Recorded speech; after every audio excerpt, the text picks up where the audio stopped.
It's now time for another panel discussion titled Fortressing the Future, the Evolving Landscape of Cybersecurity. In this, our panelists will delve into the rising cybersecurity threats and explore strategies for protecting customer data and financial systems in the digital age. The discussion points involve evolving cyber threats and vulnerabilities in bank tech, implementing robust cybersecurity measures and the best practices, collaboration between banks and security providers. For this, I would like to invite Mr. Rahul Patil, Associate Partner, Grant Thornton, who is the moderator for this session. Our panelists are Mr. Bhaskar Rao, CISO, Bharat Bank. Please welcome both of them on stage. Our another panelist is Mr. Ganesh Saini, Cybersecurity Consultant, NABARD. Lastly, I invite Mr. Yogesh Valunchkar, Director, Dombivali Nagari Sahakari Bank. Please welcome all of them with a huge round of applause. Thank you. Thank you for giving us this opportunity for this panel discussion on the evolving landscape of the cybersecurity. So quickly, in terms of, today, if you see, there's a lot of focus on how cybersecurity practices are implemented within, especially in the banks.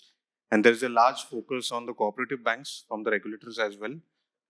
And in this, context, we will be having some discussion on some questions or some insights that we will gather from our panelists. And to start with, I would like to ask in terms of, so the landscape of cybersecurity is basically changing almost every day. And being in the banking industry, how do you see what are the biggest threats from cybersecurity standpoint to the banks, and what are the best practices or best strategies that you think banks should implement from data protection standpoint? So maybe we can start with you, Bhaskar. Good afternoon, everyone. See, as the way we are moving today, and particularly in the cooperative segment, if you talk about, see, today we are facing such a similar scenario, which is difficult for us actually. I'll tell you, recently what is happening in the industry. You look at other banks and look at cooperative banks. There are two different parameters. As far as I know, most of the cooperative banks, I would say, lot of cooperative banks, they are using shared services right now. And shared services in case of, they are using services of CBS, they are using services for the payment or ATM switch or UPI switch. All these things they are sharing, most of the cooperative banks, because they cannot afford a kind of their own on-prem solutions. Now, the biggest threat, what you asked me, is recently what happened in the CH. Around 200 plus banks were down. What was the fault? Because the attacker attacked the CH solution using Genskin, and using that vulnerable, he attacked the CH. Complete structure was came down, and more than 200 banks were shut down. They can't do transaction for almost 4 days actually. Complete. So according to me, I think the biggest threat is the supply chain.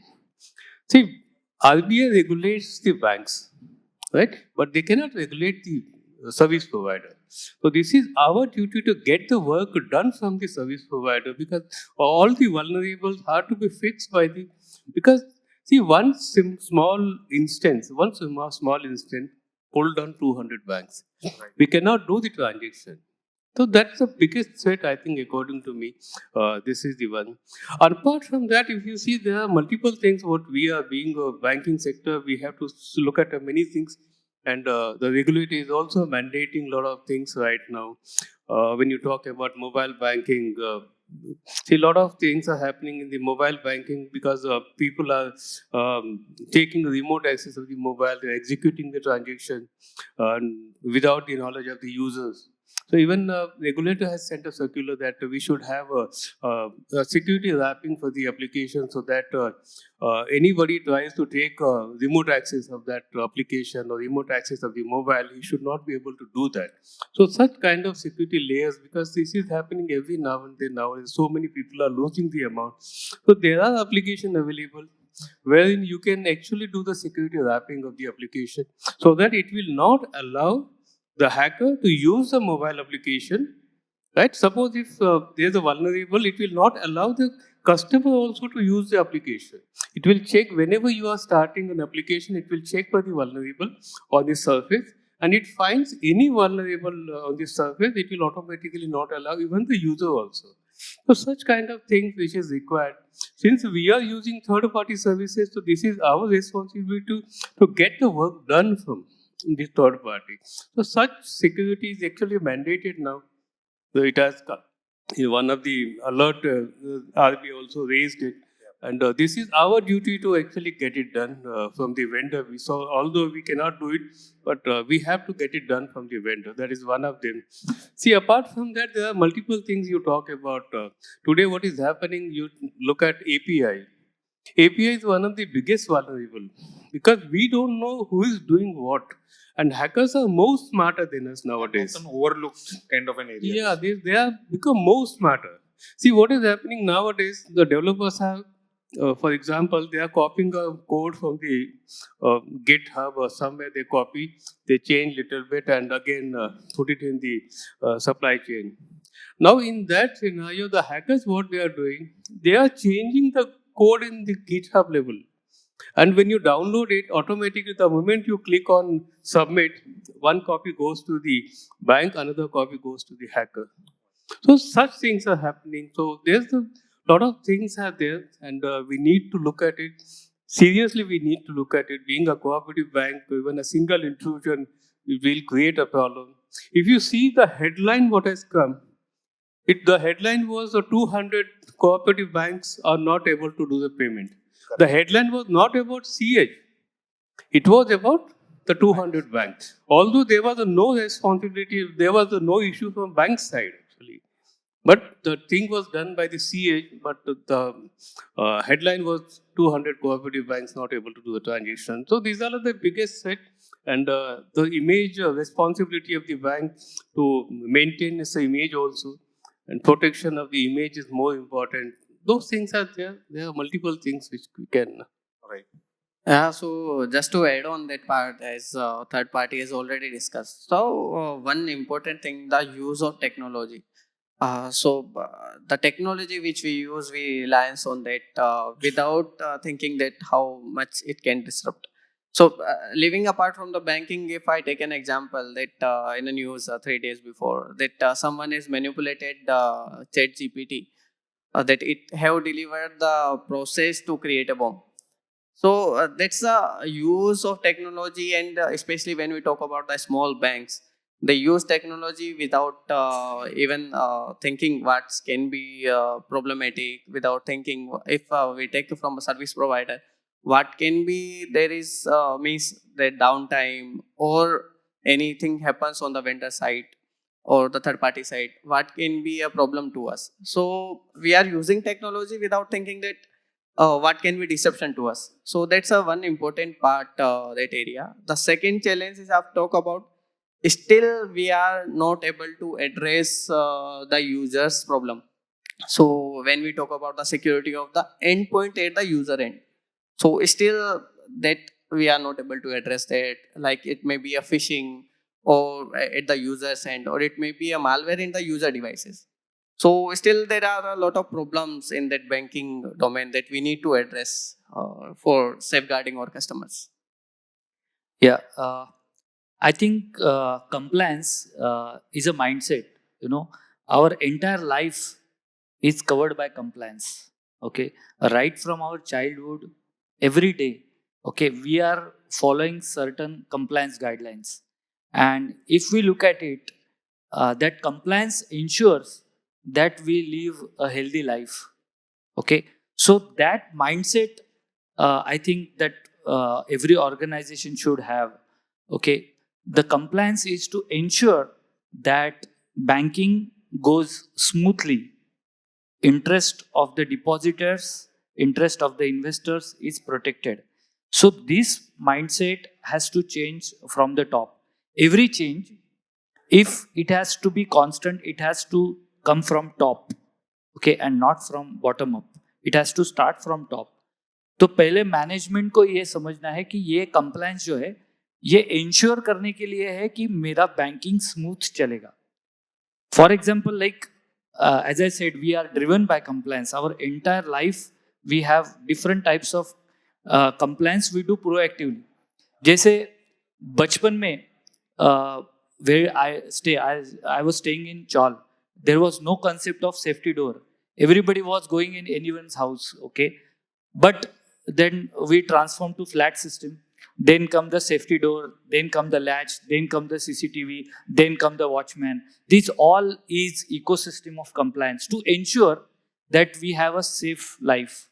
Okay. So similarly, we have to understand that to ensure our banking technology runs smoothly, the compliance is must. And that is to support, or that is to enhance, or that is to continue that we our customers, our investors get a seamless service. Okay, so this, once you have this mindset clear at the top, then everything is just a formality. That's what I understand, because there will not be, means compliance, I always say compliance is a binary term. Okay, either you are complied or you are not complied. Okay, so you can't be partially complied. There is no cert. That is just a state that you are progressing towards the compliance, but there is no stage as partially complied.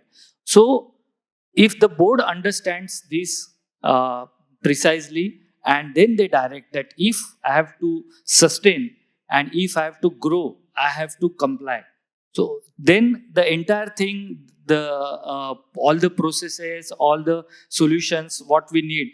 As Bhaskar sir said, there are multiple options available, multiple vendors are there, multiple channels are also available to do the compliance. Once you decide the thought process and mindset is clear, rest all is a formality. That's what I understand. Thanks. So on a lighter note, I mean, in childhood you can get away with compliance, but today in professional world, Yes. it's a disaster. Yeah, even in childhood we used to get कि बाहर मत जाओ, ये मत खलो, रात को घर पे आओ. This is all part of compliance, I would say. Correct. Yeah. So yeah. Today, important don't comply. The product itself is downgraded now. Correct. Not only the cooperative bank, but some of the large bank you see, some of the large banks were not able to issue a card for so many, I think more than a year now. Then if you see one of the private bank, the entire services were pulled down.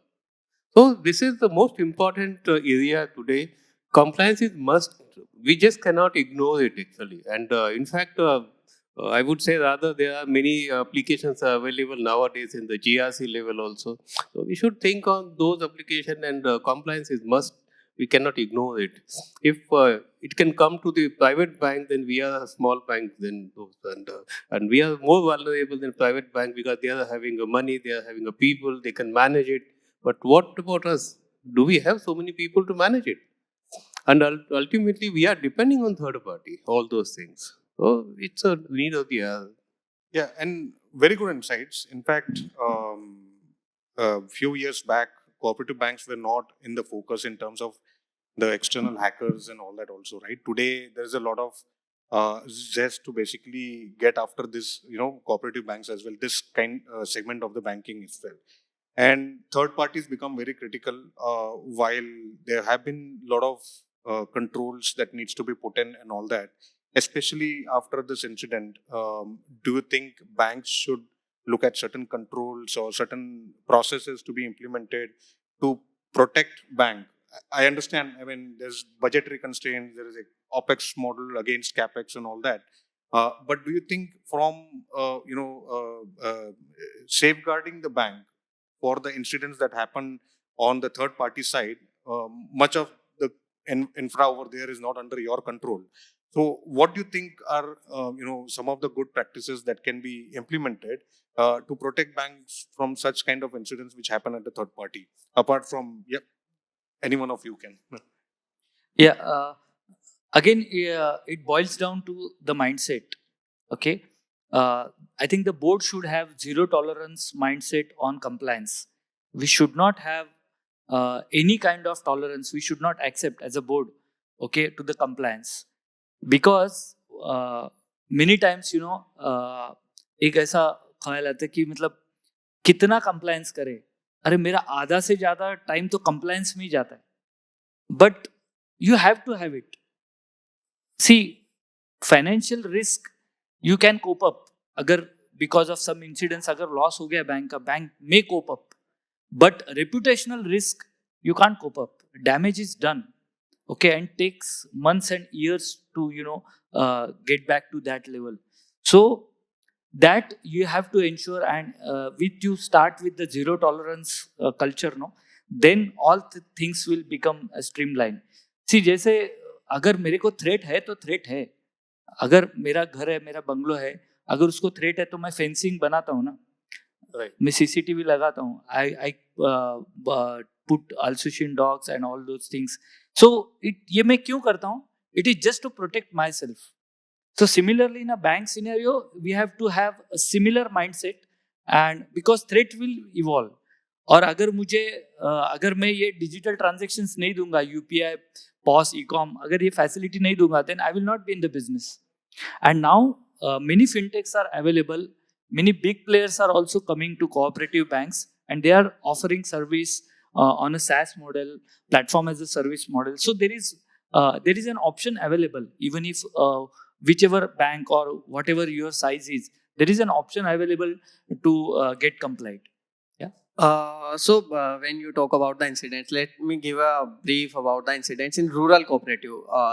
Rural cooperative means limited to rural, not urban cooperative banks. So if you talk about last 3 years, there are more than 100 cyber incident in rural cooperative banks that involves amount more than 200 crore. And that is too financial amount. When I talk about the data loss, I don't think so the cooperative banks are mature enough to calculate that the data cost that they have lost. So this is the amount or this is the type of incidents or amount of incidents we are getting in cooperative banks. When we talk about the compliances, no doubt compliance is mandatory, but our mindset should also be changed from going beyond compliance, because compliance is a minimum. The regulator always says this is the minimum things you need to implement, but not the maximum. So you need to identify your risk, you need to identify your processes, critical crown jewels, critical processes, and you need to protect them beyond compliance. Compliance is no doubt it's a mandatory, and there is a regulatory penalties, and even RBI has penalized some of the cooperative banks, even urban cooperative banks, for non-compliance of minimum cybersecurity controls. So you need to go beyond compliances to address your risk, to save your customer, safeguard your customer interest, your safeguard your crown jewels.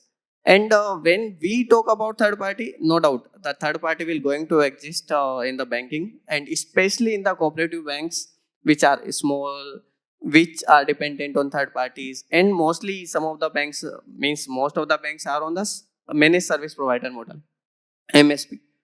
Here, when we talk about the banks and we go and ask the banks, do you know that in last month your mobile application was down for how many hours? The bank says we don't have any idea, or they says, sir, we calculate once in a quarter for the payment, not to check whether we were really down or not. So this is the situation in cooperative banks, and no doubt it's a shortage of staff, you can say, or you can say that they are not vigilant in that part. They believe in their partners. They think whatever the partner is doing is perfect. We don't need to monitor. We need to check what are the compliances they have. So we need to go beyond that. We need to check. Though yes, we need to trust them. No doubt, it's a partner. We call them partner. But we need to ensure that we have a good SLA. We monitor uptime, that how much our applications, how many of our services are down, how much uptime they are giving to us. And especially that will also help if you monitor the uptime. If any kind of incident happens or start happening, then you will get immediate action. So as Mr. Bhaskar has said, the CH incident. So bank got to know after their payment channels was stopped. So they got to know the second date. Why your channel is stopped? Then CS ने बताना start किया, we have some incident, that's why NPCI cutted our services, तो आपको services नहीं मिलेगा. It's not like कि CS ने उनको inform किया कि हमारे यहाँ incident है और कल से आपकी services बंद हो सकती है, कुछ impact हो सकता है, you take some actions. So it's not happening. That bank need to be vigilant, bank need to have a good SLA, and bank need to ensure uptime monitoring. I think I've heard many of our clients, even some at senior level, also talking about that we have outsourced this, so it is their responsibility, right? I think, as you mentioned earlier, compliance as a mindset has to change, where while you're outsourcing certain services, but still it is your accountability and it is the impact is on you, right? I mean that's how it needs to be looked at.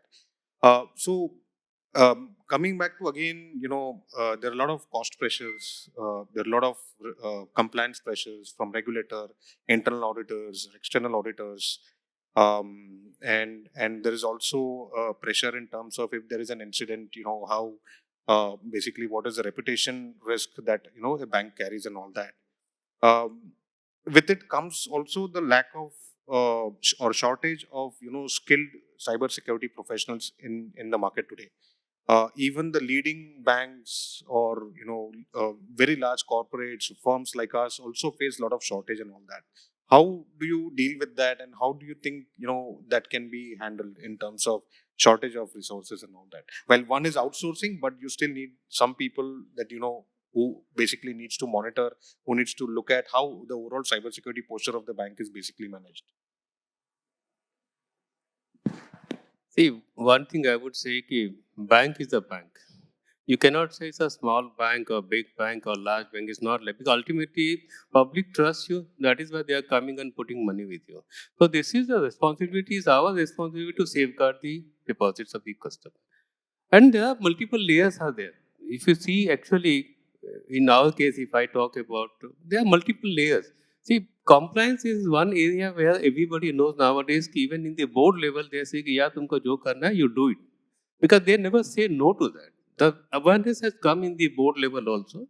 And they are saying, yeah, it has to be protected. See, one thing is simple. Suppose if you are giving a loan, 5 crore loan.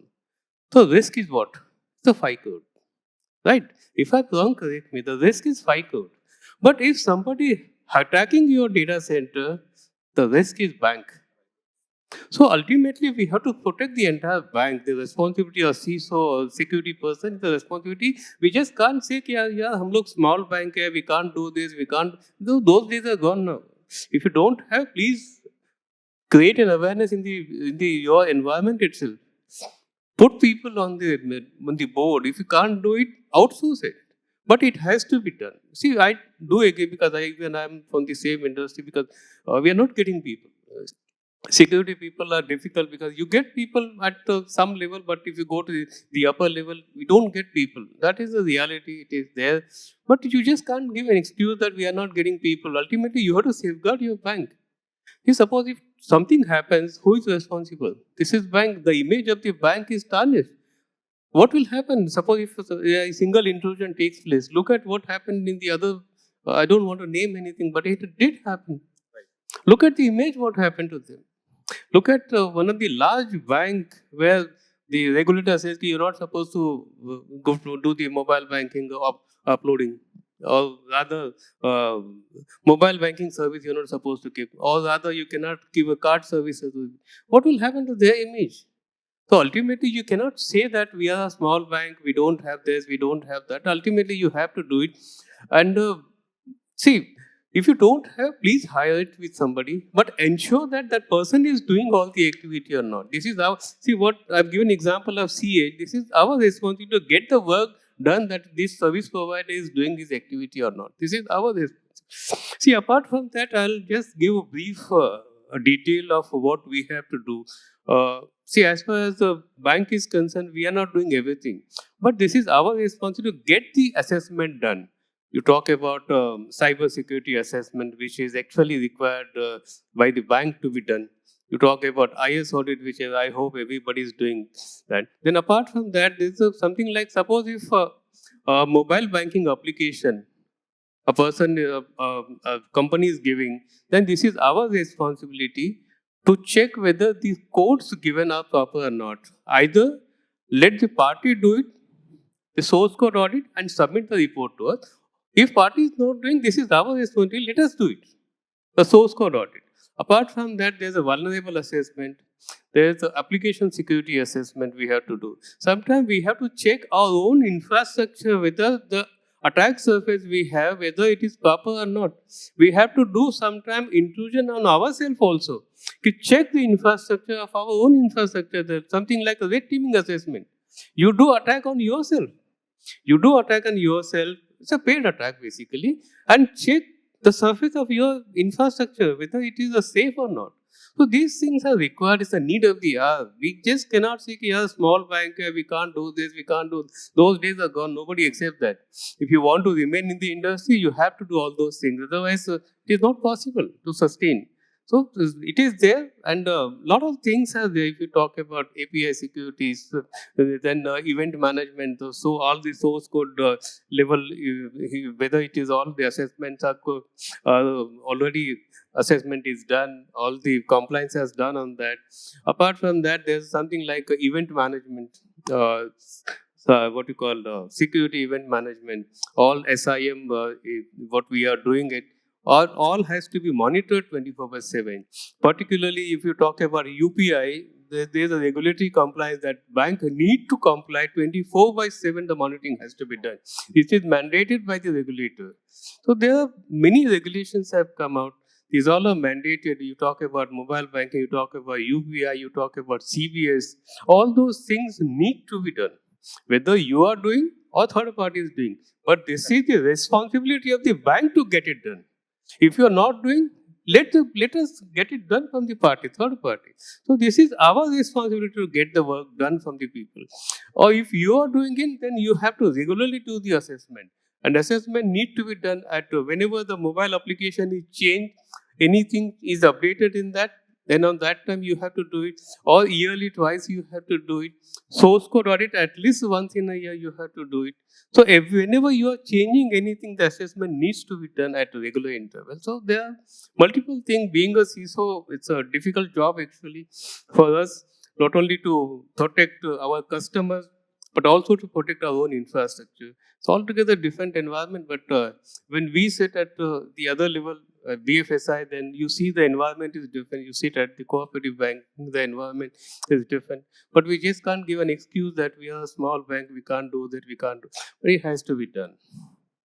Sure. So, yeah. And just to add on, means in every circular of RBI and recently the outsourcing circular or the third party circulars, RBI clearly mentioned, finally the accountability resides with the bank only. So when you say we are running out of, means we are not having the skills, then you have to develop it, no doubt. Outsourcing doesn't mean that you outsource your accountability. You can outsource the activities only, not your accountability and responsibility. Just to add here, you ask about retention of resources or lack of, good resources in cybersecurity. So I think it is a part of the strategy of the bank. Okay, bank should have a proper strategy. Okay, and not only limiting to cybersecurity, but because resource crunch is everywhere. Even now, good bankers are difficult. Everybody is facing that challenge, and every bank, every type of bank. So, as a board, we should have a proper strategy for implementation and ongoing monitoring, as Bhaskar sir said, of the entire cybersecurity workspace. So, for this, we should, in a strategy, just to give an example, my bank, Dumbili Nagri Sahakari Bank, what we did, we identified few bankers, okay, who have good technology acumen, okay, and we trained them. Okay, they were easy to grasp everything, and they have that zeal for technology. So we shift them to IT, then we train them, and now they are giving best results. So we should form a core team, okay, which will be with us, and we should give them that sense of ownership that you are part of a core team of the bank. Okay, then they will stay. Okay, if I get the IT professional, he may or may not stay, but if I identify internal resources, okay, and groom him, okay, to understand the technology and implement, do the compliance, I think that is proving out to be a beneficial equation on both sides, for resource also and for the bank also. So it is a part of strategy, to have a proper human resources management. Sure. So now shifting our focus to something which is very hot today and also coming up, which is the Digital Personal Data Protection Bill, which actually talks about safeguarding the personal data of customers, employees, and all that, right? Um, uh, l- Considering that this is kind of a first law, I mean, there has never been so much focus on the personal data and the kind of data landscape that the banks have. How do you think banks will basically look at complying with this regulation or the law, and what challenges they might face in complying with this? We are still yet to receive the detailed guidelines, the compliance timeline, and all those things. But assuming somewhere around 1.5 years they give to comply, then how do you think banks will basically with that kind of a data landscape, and also considering that you have reached to the very tier 2 tier 3 cities as well, right? And a lot of consent management, data retention, a lot of those aspects come into the picture. So how do you think banks will basically, what challenges they will face in basically complying this? uh, the DPDP law, which is we are expecting in coming days, or months, it is again another layer of security. Okay, it is just a part of the entire journey, whereby it is talking about taking consent from the customer. Like, अगर customer account open करते समय अगर आधार card pan card अगर दे रहा है, so it should only be limited to account opening. That's what the law says, that the Aadhaar card and PAN card should not be used without customer consent for any other purpose. That's what the law precisely says. So such laws will come because we are collecting the data. See, now today we are collecting and storing huge amount of data, and it is increasing exponentially. We have entire kundali of the customer. Okay, so just to make the decisions fast, okay, whether it is KYC, whether it is lending, so for all the aspects of banking we need data which we are collecting from the customer. So similarly, the guidelines which will be coming, or some are already out, that this is how it will be like. So the DPDP guidelines will actually help us. That's why it is called as guideline. Okay, so actually it will help us how we can protect the data, how we can take the customer consent, and how we can ensure that data at rest as well as data in transit will be encrypted. So most of the banks and the current technology ensuring that data is encrypted at both transit and at rest. The only concern would be the customer consent management, okay, which will be also coming up. But we will have to comply because we know that that data is very sensitive. Okay, so we should not look at it as another compliance directive and another, but we should look at it as a one more layer of security to protect our customer interest. So if we look at this as another layer of security, the things will be simpler and clearer for bank. Thank you. And when I talk about the bank, no doubt there is a far way for the banks to comply with the DPDP, but no doubt they are start working of that. For example, when Aadhaar came and says that okay, you need to tokenize that Aadhaar, then obviously the bank went for that. So that's a good idea to give a guidelines so that the banks or any organization start working on that. When we talk about the cooperatives or the banks, means still we are far behind. For example, I give an example. When we say that you need to classify your assets based on criticality and data based on sensitivity. I don't think so much of the banks has classified their data, especially. So if they don't classify even, then the protection is far. Yeah, right. So that's a better way that banks have should start working on that part. That they start classifying that, and then they do the protection of the data. So no doubt the rules or guidelines will be there. They will be revised. There will be new guidelines. No doubt RBI is also issuing a lot of guidelines on that part.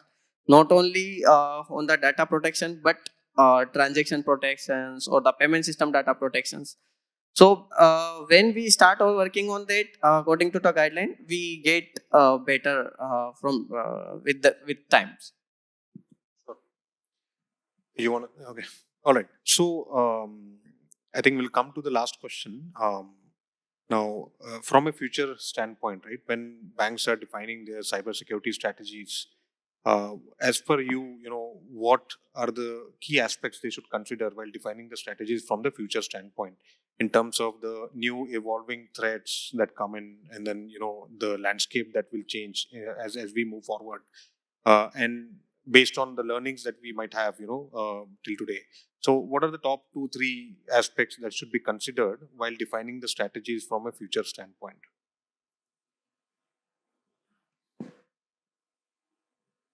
See, if you see present scenario, what is happening, uh, 2, 3 will not suffice. What is, but yes, definitely, whatever things we have, we must know what we have in the environment. Until unless you know your environment, it is not possible to define anything. First of all, you should know what infrastructure you have. Also, you should know what data is coming inside, what data is going outside, because that is one of the major criteria. Because if somebody try to pull the data from your environment outside, you won't be able to know that. That is one of the important criteria, because these things are important when you talk about DPDP. Even for the DPDP also, what data is going out, if somebody is pulling your data and putting on the cloud, or sharing the data on the dark web, this is ultimately bank's responsibility. So what data is coming inside, what data is going out from a network, that is important. Also, you, as I said, you have to do complete assessment. Complete assessment is just an ongoing process you have to do regularly. Although all the compliance is what I said. You need to know your attack surface, as I said, that is must actually. Until unless you know your attack surface, it is not possible to prepare a guideline for that. Second thing, I talked about DPDP, the rules are still to come.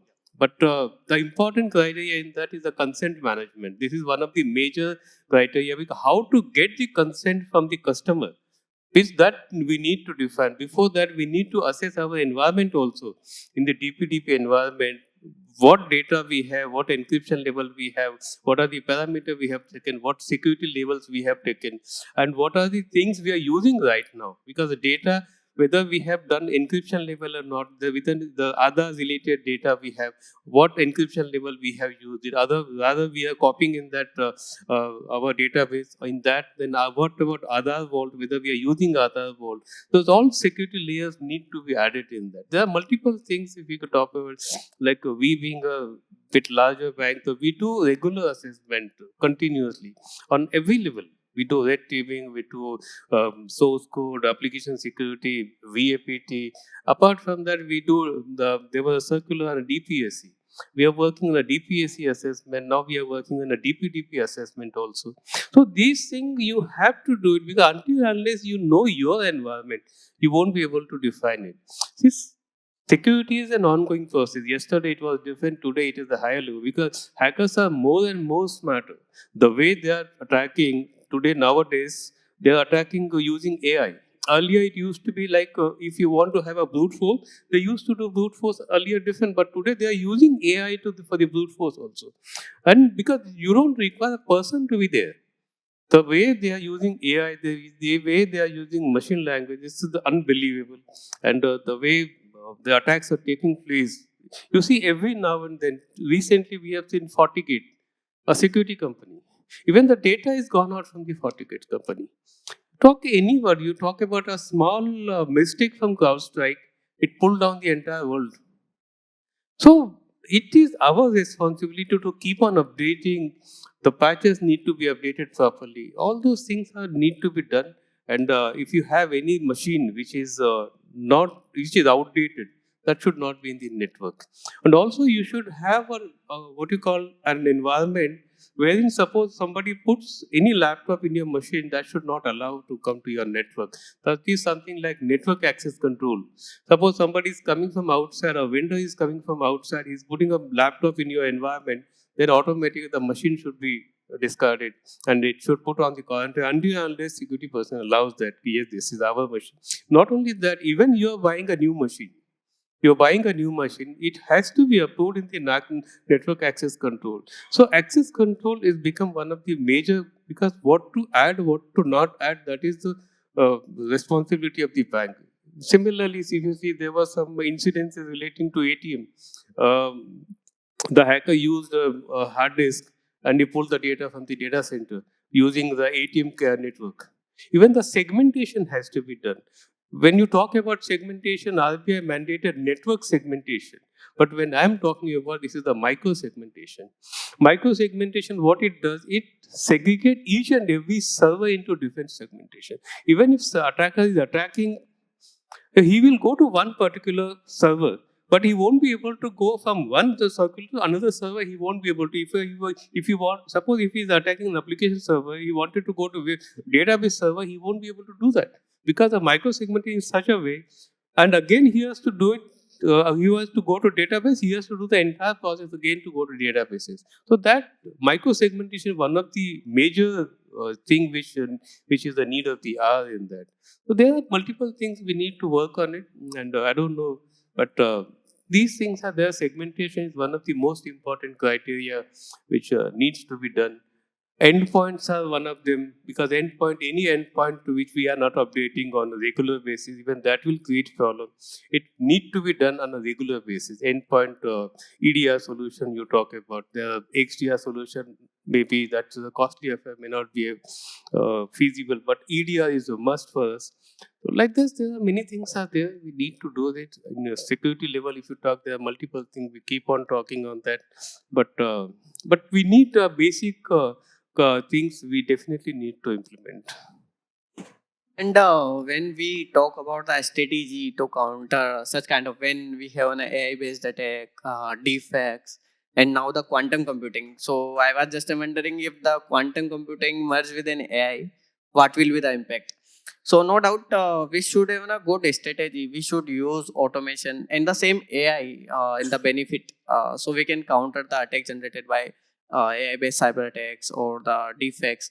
Uh, the thing is that when we want to protect everything, each and everything, then it will be difficult and it will be costly affair. So when we think about that, the word we used to call the risk-based approach, that is a must. We need to adapt. The big organizations already taking that approach. The small banks also needs to identify their the risky areas, their critical processes, or their crown jewels, and they should segregate their controls in terms of minimum and advanced. So the minimum controls can be placed for the assets which are less critical, and advanced control may be implemented for the critical assets. So that risk-based approach needs to be implemented by the banks. Then only I can say that their budget or the board management will also agree on that part. Just to add, always it is said like hacker is smarter. Okay, he is smarter because he has the only thing to do, that is hacking. Whereas we have to do regular banking, regular day-to-day activity, and then plus the security part. So hacker will be smarter because he has only one thing. The major thing that as an organization we should focus is training the people, making them aware. Okay, when I say people, it is right from the board up to your end customer. Okay, because we have seen, as per the statistics, more than 80% of the cyber attacks are actually executed because of internal weak links. Okay, or people not aware or not known to that. So we should continuously focus on making people aware about what should what they should do, what they should not do. Okay, RBI is always insisting, but we should also do. So identifying and educating, making people aware is one thing. Second is about setting the right process.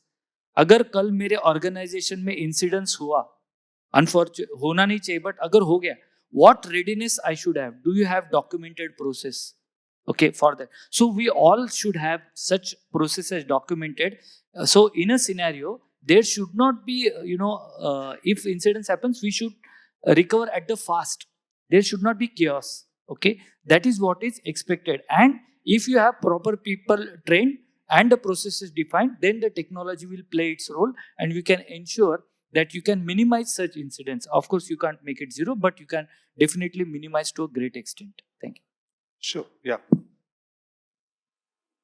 To what sir said, see, awareness is a must actually, it's a need of the hour, and it is a continuous process. You need to create a awareness, so you do it internally, you do it externally, and this is also regulatory compliances. We need to submit a quarterly report also to the RBI, how much awareness we have created. This is a regulatory compliance. See, apart from that, there is a certain thing. Suppose our person who is sitting in the branches, he is not a technical savvy person. Right? So ultimately, you have to tell the person, you have to train those people who are sitting at the ground level. Technical person, IT, it is okay, but at the person who is sitting at the branches, those need to be trained. The which mail to be clicked, which mail not to be clicked, those things need to be clicked, and there are applications available in the industry which actually you can do attack on your own people. You do phishing exercise on your own people, so that they will come to know, and then they will. We are doing such exercise. It will take to the other level, and the training is given to them, and they will get a mark on that. That is must actually. Another important point I just wanted to highlight is the security of our mailing solution. See, so many mails are coming nowadays, it is actually difficult to identify. Even such a way mails are, the hackers are sending a mail, is difficult to identify. So you need a smarter version of emailing security, so that at gateway level itself it will check is vulnerable or non-vulnerable. From there itself it should delete it. It's AI-based attacks nowadays, phishing emails are coming. So it is very difficult to, because you won't be able to understand. So such kind of things is required, so that at the gateway level only you should filter it out and remove it. Then when it comes, maybe some mails are bound to happen. So those things can be taken care of it. But is the email security is one of the major thing which is. So I think to summarize on, need to no problem. It's always good to provide insights. I mean, that's fine. So identifying the weak links, prioritizing where you need to focus on, and then increasing awareness are the three areas which needs to be looked at, or aspects which needs to be considered when you define from a future strategy standpoint, from a cybersecurity standpoint. I think great. Thank you everyone, and I hope all the audience basically got good insights from our panelists, and thank you very much. Yeah.